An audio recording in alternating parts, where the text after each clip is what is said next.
Here we are. This is a little bit of a random YouTube video. We stopped at the old Sapil Racing compound. We got the dirt bike track out here. Bob's been wanting to talk about 7.3s. Oh, yeah, I have. Yeah, you caught me on a good day. Yeah, luckily he used to have one of these trucks way back when. He bought it brand new. Original owner owned it for 20 years and just got rid of it. He's checking the structural rigidity of the truck. Yep. Barely any bed flex. That's always solid. Yep, that's good. Good sign. How many miles? 240. Oh, barely. Just broke it in. Yep, 700, no problem on this thing. Another video.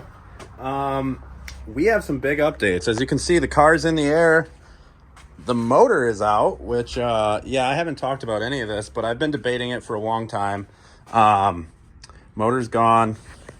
I've been wanting to switch to a Kswap as of recently. I've had an F-Series for a long time. I feel it's a much more superior motor, but I have too much mechanical sympathy for this motor just because of how much money it costs to actually run this motor and put one of these motors together. So I just kind of, with drifting, I've noticed that I would like to just drive with no mechanical sympathy and beat the hell out of the car. And if it blows up, it's whatever. So I've been debating going to a Kswap, and I've decided to make that decision. So I pulled my motor out. I'm going to sell my 7 years collection of F-Series parts and do a Kswap. And this is exciting because I'm going to be learning something new. I haven't messed with K-Series stuff too much, but I know a decent amount about them for never really touching them.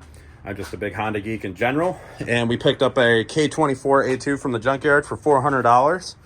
And I haven't decided what I'm going to do with this motor yet. Part of me wants to just drive it with the stock motor, boosted. 500 wheel horsepower would be my goal. I know they're kind of hit or miss, or it probably won't make it through a season if I do that. I don't really know. And the other part of me wants to just put pistons and rods in it, so I know it's going to be more solid than if I just had a stock motor in it. And also the nice part about the K-Series versus the F-Series is the F-Series has a FRM cylinder wall coating, which means you can't do any type of boring to the cylinder walls. You have to sleeve the block to be able to put pistons and rods in, because only, I think Mahle makes some like stock drop-in style pistons, but they're not anything that you would want to run in it for bigger power. So it's kind of one of the benefits of switching to the K is this has normal steel cylinder walls that you can bore. So I can just slap pistons and rods off the shelf in there, and that motor should be good for 650, 700 wheel horsepower with just pistons and rods. I might do valve springs, retainers, and head studs while I'm in there.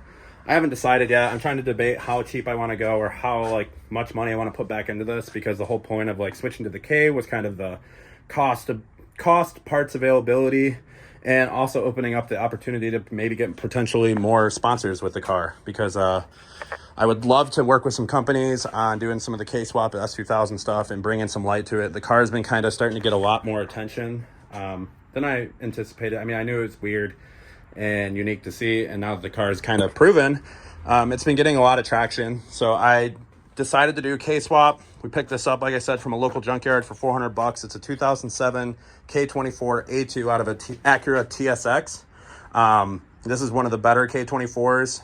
It has 1 millimeter bigger intake valves, and I think a little bit bigger cams, if I believe. This motor's got 194 or 192,000 miles on it, so it's a little old, but from the pictures it looks like the car was maintained well. Looks like it's probably been outside quite a bit as far as once the motor was pulled or the car sat with the hood open, because everything's kind of anodized, or sorry, not anodized, but kind of corroded or whatever. But we're gonna clean all that up. I'm gonna start stripping this thing down. I don't know what trans I want to run yet. I've been in a big debate of either upgrading from the standard ZF, which started to have a little bit of problems towards the end of when I was using it with the F-Series. Sometimes it wouldn't want to go from 2 to 3, shifting high Rs. So I'm kind of undecided. I found a company in Finland that makes a dog box gear set for the ZF, which would be cool, but I can't find a lot of information on it, so I'm unsure if I want to invest that much money in it. It's a lot cheaper than a normal dog box transmission, but it would be kind of a cool thing to have a ZF trans with a dog box gear set in it. But I'm kind of up in the air about that. Part of me wants to just buy a G-Force. We're going to do a lot of winter updates to this car. I plan on doing a cage. I want to do an FD spec cage so I can drive anywhere and not have to worry about passing tech, since I drove without a cage all this year like a crazy man. And I'm also debating, since remember in the last video, I broke the rear X Performance diff cradle that holds the 8.8. I kind of want to do a quick change, because one of the things with these 4-cylinder cars that rev so high is in drifting, the wheel speed is severely affected by gearing at tracks. So like, say, obviously they're going to be a lot harder to spool turbo because it's a 4-cylinder and smaller displacement, but being able to match, like have the correct wheel speed at tracks makes such a world of difference with these cars, because they already are kind of at a disadvantage with having to work a little harder to keep them spooled. So like I ran into a few times this year where it's kind of like one of those things where it's in between gears and you kind of just got to suck it up and pick one and try to make it work. Well, quick change would eliminate that to where I can make changes within 10 minutes, basically pull off the cover, swap the gears, and make the right gearing for whatever track I'm at to make it so I can not have to shift as much or worry about shifting as much. Just because in drifting, generally, if you don't have to shift a lot, that's preferred. If you can pick one gear and stay in it the whole time, you're less likely to make mistakes shifting, and one less thing you have to worry about while you're driving. You're just focusing on your driving, not worrying about gear changes or anything like that. And that started to become a thing in the back of my head, especially some of the comp stuff is worrying about, is this actually going to go into third gear when I shift it up right here? And sometimes not going in. So I travel really far to some of these competitions, and I don't want to have something stupid like that take me out of competition, you know. That's just kind of a dumb thing. It's an expensive investment to get into a nice trans and stuff, but once you have it, it doesn't really lose its value, and you don't have to worry about shifting. You have confidence every time you shift a gear. And same with the rear end, like being able to change the gearing to suit whatever track you're at is so game changer for competitive drifting, especially with the, like I said, these, you know, LS or something that has torque can kind of drive in maybe 2 gears, where this car is for sure has 1 gear you have to pick to be in. It's the right gear, or the car is gonna bog or either just be banging off the limiter. What's up, guys? It's the next day. Sorry I didn't get to close the video out from last night. Kind of ate some food. Truck's out here. First snowfall of the year. Oh yeah, I don't think I've showed you guys this car yet.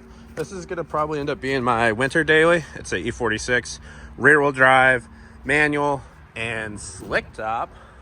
I know I haven't done an update on that since I picked it up a long time ago in the video, but I figured I'd give you guys a quick little closer on the video. I just wanted to put something together for you guys. We pulled the valve cover off, stripped some of the stuff off the motor, like the wiring harness, exhaust manifold, and I have to say, for 195,000 miles, this head looks pretty dang clean. So that's good news, and that's super exciting. I guess I just want to close this video out, kind of let me know what kind of content you guys want to see. If you guys want to see me like cleaning the motor and stuff, I don't know. Might be boring for you guys, but let me know down in the comments if you'd like to see something like me stripping the rest of the motor down, trying to clean up it, make it look a lot nicer before we get ready to strip it all the way down and probably put pistons and rods in it. But yeah, just let me know what you want to see in the comments below. We'll probably have a lot of content that I can start creating here soon. I want to clean up the engine bay as well. I've been wanting to do the plates to like block these off, because all this does is just catch dirt like that, and it's super annoying. So yeah, let me know what kind of content you guys want to see. If you guys want, like I said, see me rip this thing apart, let me know. But I figured I'd get a video out this week for you guys, trying to get back on the train, doing this weekly or bi-weekly at least. So I'll catch you guys again in the next video. Sorry, this one wasn't very exciting.